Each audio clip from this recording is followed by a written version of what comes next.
welcome to Beauty of Colors podcast, Carla. It's great to have you on the show. Thank you. It's good to be here.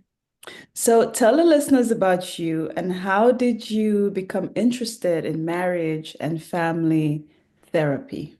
Well, I was interested in psychology my whole life, I guess I would say. I didn't actually get into the profession until a little bit later, but from the time I was a child, I was very curious about people. My home was a bit chaotic and dysfunctional, so I think that is what sparked my curiosity the most, was kind of trying to understand. I'm the youngest in my family. It was just kind of trying to understand, like, how to make sense of what's going on and trying to understand the other people in my family. I kind of quickly became one of those people that people felt comfortable coming to for advice. Not that I knew anything as a dopey kid, but it's just one of those things where I really connected with people and like to talk about um, kind of deeper issues.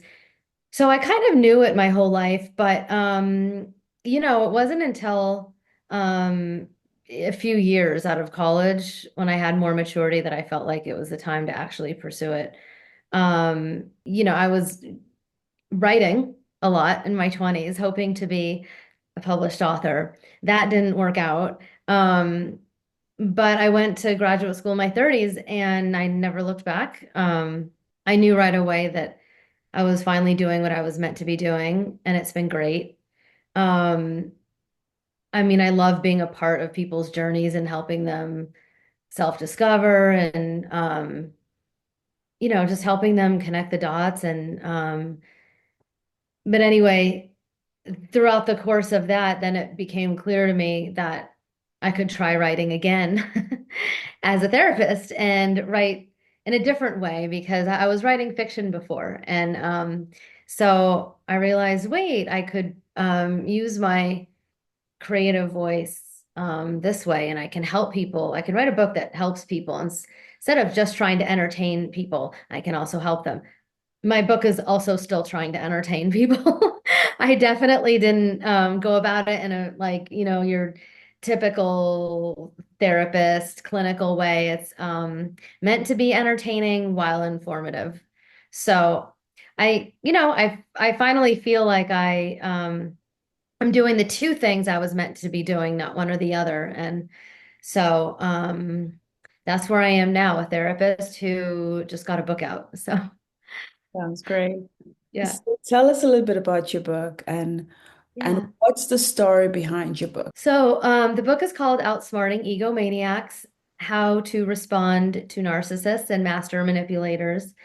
Um, the first half of the book is really about understanding what narcissism is, what kind of the spectrum of narcissism, because a lot of people these days are learning about narcissism and who's a narcissist, and people almost want to call everyone who's ever upset them a narcissist, right? Because now we know what it is. And on the one hand, that's great, we have a label to describe what's going on when people are so egocentric that they can't understand someone else's experience. But at the same time, I think it's important to really understand, like, what the personality disorder is, and then along the spectrum, what's just kind of there in the middle as egomania. And not to diminish that egomaniacal behavior can be hurtful to people as well. So it's really helping people understand what it is, where it comes from, and then more importantly, what manipulation tactics they use, and how to know when they're being used on you. Um, and then kind of like identifying different types of egomaniacs, right? Because it's not just one profile. There are different ways to be an egomaniac or a narcissist, or behave in a narcissistic way. So, with the first half really kind of understanding what you're getting into with these people and what's happening to you and making sense of your reality. The second half of the book is about you. It's about first, how did I get here? What relational patterns are attracting me to these people, or why are they attracted to me? Um, Boundary setting, understanding that process that goes with boundary setting, detachment, where, setting the boundary fairly easy. but then afterwards, what happens when you have anxiety about how they're going to react to your boundary? And making connections and what are healthy connections and just kind of like how to recover from what's happened to you and then start to live a fulfilling life free of narcissists and egomaniacs and manipulation. So that's really what the book is about. It's about who are they, and what about you? So, what challenges did you face when you were writing the book, Carla? Do you think your professional experience gave you more of an insight into writing this book? Well, yeah, because I'm I'm telling a lot of stories in this book to give examples and help people understand what's happening and see if maybe there's a story that resonates with them that's similar to their story. And so I used a lot of client stories, changing identifying information as much as possible. Sometimes even my own stories and stories about people I know. And um, that really helped me create that sort of background of, examples where, I really tried to steer away from cliche, sort of boring, like, oh, David and Melissa have been dating 3 years. Like, okay, like, you know, um, so I had some juicy material from being a therapist. Also, and my own, personal history a little bit is in there. Not sometimes, I come right out and say this is what's happening to me, but I mean, sometimes some of my stories are disguised in there, whether they're clients or me or people I know. It's just like a big blend. And I mean, in terms of creating the content, that's how being a therapist has helped me in understanding just knowing about what it is. I did research, I, quoted some other really great books and other ideas, but for the most part, I'm just going off of what I've known my whole life, what I studied in graduate school, what I see in therapy sessions. And it made it pretty easy to pull all the information together in that way. The challenges, though, um, I think are what most authors might experience. I know you're an author too, so you can tell me if you ever experience this too, but that feeling of, am I putting enough important information in here? What do the readers really want, though? Am I resonating with all of my readers? Because how can you resonate with everybody? You can, you know, you can't resonate with everybody. You can't tell everybody's story. So am I telling the important stories and am I leaving anything out? Um and that part was hard sometimes. Like, what do I put in this chapter to make it resonate for as many people as possible and to make it a really good book? And then when it was over, there's all of the imposter syndrome anxiety of like, who do I think I am putting a book out in the world like that, right? And is this good enough? And I'm telling everybody to read my book. Is it good? And there's all that. And then being a therapist, I knew exactly what was happening to me. I was able to kind of self-soothe myself and recognizing, oh, that's imposter syndrome. And what would I tell a client, And I'm able to think of the things that I might tell a client, like, what kind of book are you trying to write? The most comprehensive book? Are you writing an encyclopedia? Or are you talking about a few things that you know about that other readers might connect to and that might also entertain them and help them and educate them? And, all those things that go with being in front of the world with your thoughts and experiences and how anxiety provoking that is. So, um, yeah, I'm not sure what exact if I'm answering your question exactly, but those are all the things that, kind of came up for me. And um I think being a therapist certainly helps um with those challenges in all those different ways. So, Carla, you mentioned that there are different types of manipulators. How Yeah. how can identifying them in your own life help you to face them? Like you mentioned that in the book, kind of give a little bit of examples or how somebody can kind of detect manipulators in their lives. Yeah, so the first section of the book in chapter 2, I talk about all the different manipulation tactics. so that you're familiar with like what are the things that they do, besides gaslighting, which is, that's what everybody's kind of talking about these days. But there are literally thousands of other, more elaborate or different sort of varieties of manipulation. So, I describe them all. And then the next section of the book, Know Your Enemy, is where I kind of, there's six different archetypes of um, egomaniacs or types of toxic people that are manipulative, with like a profile. And I do this not to put people in boxes. I mean, you'll find that most people who are toxic or narcissistic are probably not just one of those chapters. They're probably straddling two or three because, they're not boxed in categories, but it's so that people can go, oh, okay, I know a control freak, or oh, yes, I know. I think my ex was a womanizer and a drama queen. Like, so you can kind of see what's happening. And then in those chapters, I talk about the different manipulation tactics that those types are likely to use. So I tried to really lay it out so that it's as clear as can be what is actually happening to you in these relationships with different types of people. Um, I think that's the thing. That's the tricky thing about manipulation is that you don't realize it's happening to you in the moment. You're just kind of in the relationship, and they're so good at, narcissistic people particularly are so good at making you feel like you're the problem and guilting you, and while they don't hold themselves accountable, that they're so good at justifying things and distorting things and spinning things in a way that have you questioning reality and not realizing how they're manipulating you and getting what they want from you in all these variety of ways. And so if you know what the tactics are, then hopefully my readers will be able to identify when it's happening to them in the moment because now they're familiar with the trick that they're playing. Wow. So you talk about your book. Where can the listeners get a copy of your book? How can they get in touch with you, Carla? And what services do you offer? Do you have any speaking engagements coming up? Do you have any new books coming up? Tell us a little bit about that. Okay. So those are a few things. Okay, so starting with where you can find my book. So luckily my book is available everywhere books are sold. I mean, you can find it on Amazon, so that's easy. I feel like everyone has an Amazon account these days.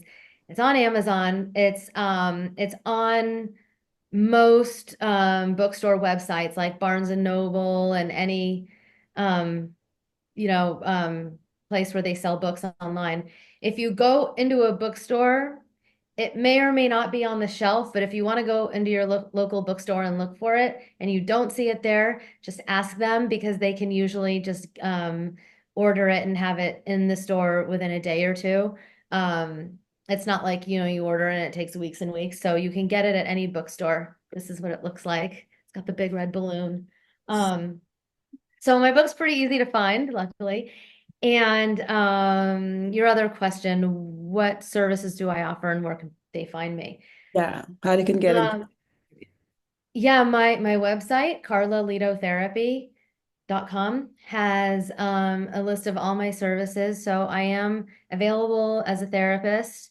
Um, and I can conduct virtual sessions over Zoom. So if you don't live in the Los Angeles area, um, and you're in the state of California, I'm available. I mean, I don't have a lot of availability right now, but you can find me and we'll talk and we'll see. And I also have associates as well. And in terms of what services I offer as a therapist, I mean, just maybe for more clarity, my focus and area of specialization, as you might imagine, is narcissistic abuse recovery, and relationship issues in general. So if you're finding yourself in a difficult relationship, a confusing relationship, recovering from a breakup, having dating struggles, challenges with family members, friends, any of that stuff, that's a lot of what I deal with. but the general anxiety, all that kind of stuff. Um, what else did you ask me at the end of that? Oh, what Do you what have am any upcoming I? books? Any second book to this? Are you gonna do a sequel? Are you gonna is there any books Ah. coming? Mm. Well, this book just came out like 2 weeks ago. It's very new. Yeah, so it's just coming out. So right now I'm very focused on getting exposure to the book and getting the book out there. But I have thought about if I'm going to write another book or what I'll do next. I love writing. I feel like it came naturally to me, and I do want to write more. I haven't decided if well, I will probably write another self-help book, but I haven't decided what I would write that would be, different from this topic or an extension of this topic. I think it'll become clear to me when people want to know more about this or that. I'll know that's my next book, maybe. I used to write fiction and I haven't given that up, so I might revive a fiction novel I wrote many, many years ago. And so there will be more books. I just can't tell you right now what they'll be. And as far as speaking engagements, I haven't gotten into that yet, but I think that might be an important next step in my career is to start getting on stages and trying to reach people and audiences as best I can too, to help them understand what I'm teaching in the book and bring awareness that way too. I might start that next year, but I haven't started that yet. So who knows? Maybe you'll see me on a stage next year. We'll see. Sounds great. So when you say that you offer services, your virtual services in Mhm. California, Mhm. is just only the state of California, or is there like any other states that you do offer the virtual as well? Yeah, I mean, I'm licensed to treat as a therapist in the state of California. Mhm. Um, um,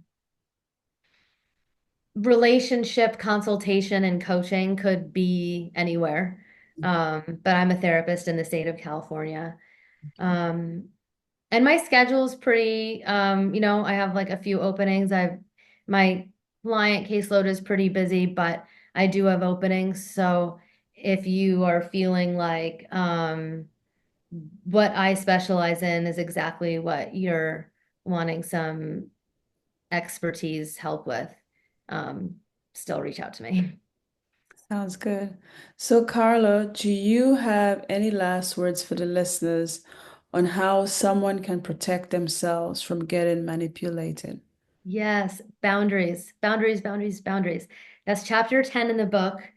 Um, I explain what boundaries are, how to set effective boundaries, how to maintain boundaries, and then even sort of like little episodes of things that can go wrong and things they might say to you and what you can say back and what firm boundaries look like and how to not get manipulated while you're setting your boundaries. But the way that you don't get manipulated is knowing what your values are, knowing who you are, knowing what you won't compromise, and expressing that.